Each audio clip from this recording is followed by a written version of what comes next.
ले जी नाजरीन, पाकिस्तान की तारीख में एक और बड़ा फ्रॉड बेनकाब टीयर एनएफटी, जिसमें लाखों लोगों का करोड़ों अरबों रुपया लगा हुआ था और लोग डॉलर धड़ाधड़ जमा करा रहे थे और उनको उसके अगेंस्ट प्रॉफिट मिल रहा था और उन्हें यह कहा जा रहा था कि आपको ये प्रॉफिट मसलसल मिलता रहेगा। और एन उस वक्त जब ईद करीब आ रही थी, रमजान के दिनों में, उन्होंने एक नई ऑफर मुतारफ करवा दी और उसमें कहा कि आपको जो पैसे आप इसमें डालेंगे उसके डबल पैसे आपको मिलेंगे, क्योंकि पाकिस्तान में बेरोजगारी और मुफलसी बड़े अरूज पर है। और आपको दूसरी तरफ पता है कि लोग ज्यादातर यहां पे कारोबार न होने की वजह से परेशान हैं। उन्होंने इसको एक नेमत समझा और यह सोचा कि इससे तो हमारी जिंदगियां बदल जाएंगी और उन्होंने मजीद पैसा इसमें इन्वेस्ट कर दिया। यानी कि अगर किसी के पास लाख रुपया था तो उसने 2 लाख रुपए का घर का जेवर बेचा, घर की चीजें बेची और इस एनएफटी में पैसा लगा दिया।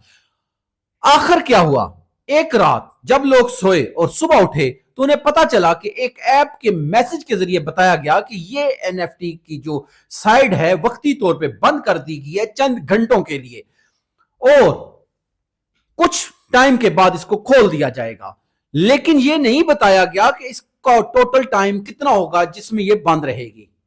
और लोगों का करोड़ों रुपया, लाखों रुपया, ऐसे कई लोग आपको अब मिल रहे होंगे, उनकी साइट्स पे उनके इंटरव्यूज भी चल रहे हैं कि एक एक कस्बे के, एक एक गांव के, एक एक जगह के लोग, एक शख्स ने 100 बंदों की जमानत दी हुई थी, उनसे पैसा लेके के इसमें लगाया हुआ था और अब वो लोग उस एक बंदे के घर के बाहर डेरा डाल के बैठ गए।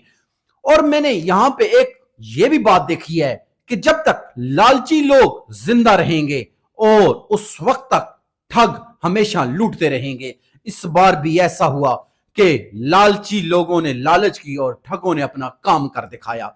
दूसरी तरफ अब मैं ये आपको बताना चाहूंगा कि ये मामला पेश क्यों आ रहा है।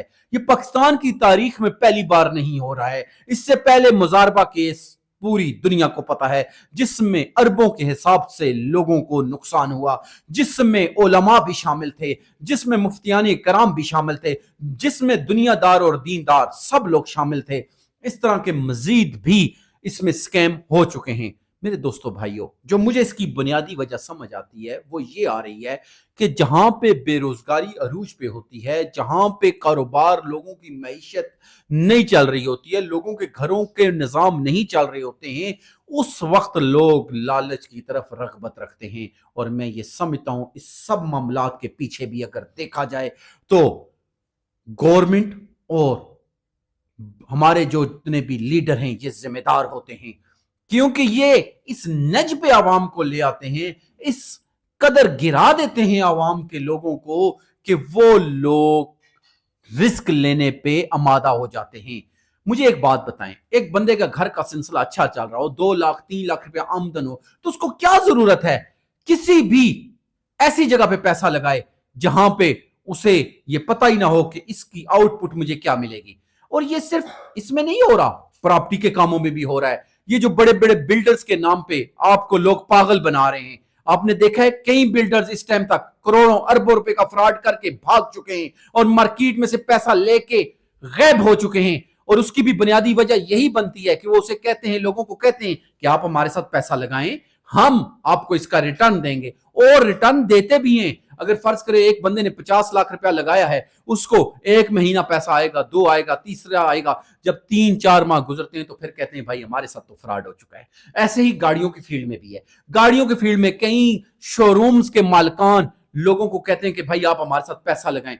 जब वो पैसा लगा रहे होते हैं, उनके साथ पैसा लगा चुके होते हैं, बल्कि एक बंदा 10-10, 20-20, 50-50 लोगों का पैसा लगा रहा होता है। जब वो पैसा लगा चुकते हैं तो 2-4 महीने बाद कहते हैं कि भाई हमारे साथ तो फ्रॉड हो गया या हमारा पैसा आगे फंस गया। वो लोग फिर सारी जिंदगी हाथ पे हाथ रख के बैठ जाते हैं। मेरे दोस्तों भाइयों, इस तरह की किसी भी स्कैम का हिस्सा मत बने। अपने घर वालों को, अपने इर्द गिर्द के लोगों को अवेयर करें कि भूखे हो तो भूखे ही रहो, लेकिन अपने घर का जेवर बेच के, अपनी प्रॉपर्टीज बेच के, अपनी गाड़ियां बेच के, अपने घर की साजो सामान बेच के किसी ऐसे काम में पैसा मत लगाओ कि जिसका कल फ्यूचर ही पता ना हो, जिसकी बुनियाद ही ना हो। आप देख लें इन साइट्स को जो लोग ऑपरेट कर रहे होते हैं उनका पता ही नहीं है। आज ये साइट बंद हो चुकी है ट्रेजर एनएफटी, तो मुझे ये बताएं इस साइट का तो बानी जो है उसका किसी को इल्म ही नहीं है, वो तो किसी दूसरे मुल्क में बैठ के ये सारी चालें चल रहा था और आप लोगों को पागल बना रहा था और हम लोग खुद पागल बन रहे थे। और इस पागल बनने की वजह से क्या हुआ, आज करोड़ों रुपए का एक चूना मजीद लग गया।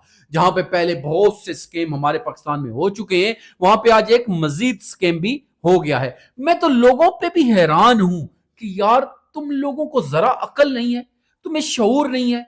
तुम यार वही थोड़े पैसे उनको अपने हाथ में रखो, दुकान ले लो या कोई ऐसा काम कर लो जिसके जरिए अपने घर का मुआश चला सको, अपने घर का सिलसिला कार चला सको। ऐसा ना हो कि चंद डॉलरों की खातर, चंद रुपयों की लालच में आप शुरू में तो आपको लगेगा कि इसके जरिए मुझे लाखों करोड़ों रुपया आएगा, लेकिन वो जो 2-4 महीने आपको प्रॉफिट देते हैं आपको समझ नहीं होती, वो आप ही के पैसों से दे रहे होते हैं। 50 लाख ले लिया, लाख लाख रख के 4 महीने दे दिया, वो 4 लाख रुपया दे भी दिया तो फिर भी 46 लाख तो उनके पास बच गया ना भाई।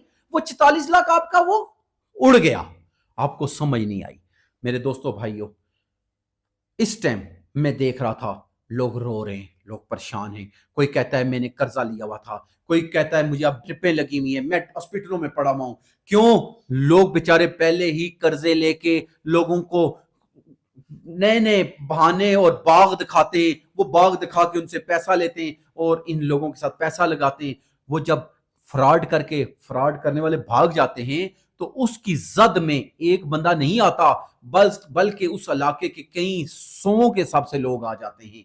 मेरे दोस्तों भाइयों, अल्लाह पाक हम सबको इस तरह के स्कैम से, इस तरह के प्रोपोगंडों से, इस तरह के फ्रॉड से बचाए और अल्लाह हमारा हामी और नासिर हो।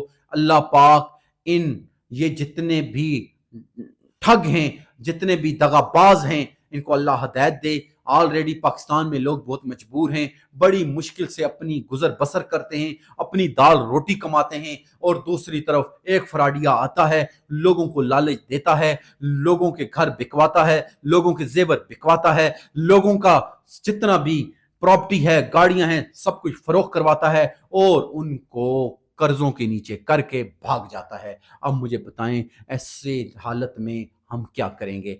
मैं ये कहता हूं कि फिर हुक्मरानों तुमसे रोजे मैशर हिसाब होगा। मैं कहता हूं हुक्मरानों तुमसे सवाल होगा, पूछा जाएगा। जब तुम्हारी राया लुट रही थी, जब तुम्हारी राया के साथ फ्रॉड हो रहे थे तो तुम कहां थे? क्योंकि अगर ये आज हमारे मुल्क को खुशहाल कर देते, ये 76 सालों में हमें इस कदर कर्जों में ना डालते, क्योंकि ये कर्जा मैंने और आपने तो लिया नहीं, ये कर्जा तो उन्हीं हुक्मरानों ने लिया और उन्होंने अपनी अय्याशियों में उड़ा दिया और उसका खमियाजा भुगत रहा है एक आम आदमी। उस कर्जे की वजह से लोगों का रोजगार गया, उस कर्जा लेने की वजह से लोगों के घरों का सुकून गया, उस कर्जा लेने की वजह से हमारी जायदादें बिक गई। लेकिन आज भी हुक्मरान अमीर से अमीर तर हो रहा है और एक आम आदमी गरीब से गरीब तर होता जा रहा है। और फिर वहां पे पैदा होते हैं ऐसे नसूर एनएफटी जैसे जो लोगों के साथ गेम्स करते हैं, लोगों के साथ फ्रॉड करते हैं और फिर भाग जाते हैं। मेरे दोस्तों भाइयों, अल्लाह पाक उन तमाम लोगों का हामी और नासिर हो जिनके साथ ये फ्रॉड हो चुका है, और मजीद फ्रॉड से बचने के लिए अपने इर्द गिर्द के माहौल को अवेयर करें और आवाज उठाएं। अगर आवाज नहीं उठाएंगे तो ये रोजाना फ्रॉड होते रहेंगे, नाम बदलते रहेंगे, नाम बदल बदल के लोग आते रहेंगे, चेहरे बदल बदल के लोग आते रहेंगे, लेकिन फ्रॉड खत्म नहीं होंगे। आज ये एनएफटी है, कल ये मुजारबा था, आज का नाम एनएफटी दे दिया गया, कल का नाम मुजारबा दे दिया गया, लेकिन वही बात वही सिस्टम है, इसमें कोई फर्क नहीं है। अल्लाह पाक हमारे लोगों का हामी और नासिर हो, अल्लाह इस मुल्क का हामी और नासिर हो। फिर भी यही दुआ करूंगा कि जिनका नुकसान हुआ है अल्लाह पाक उन पे अपना रहम करे। बहुत शुक्रिया, जज़ाकल्लाह।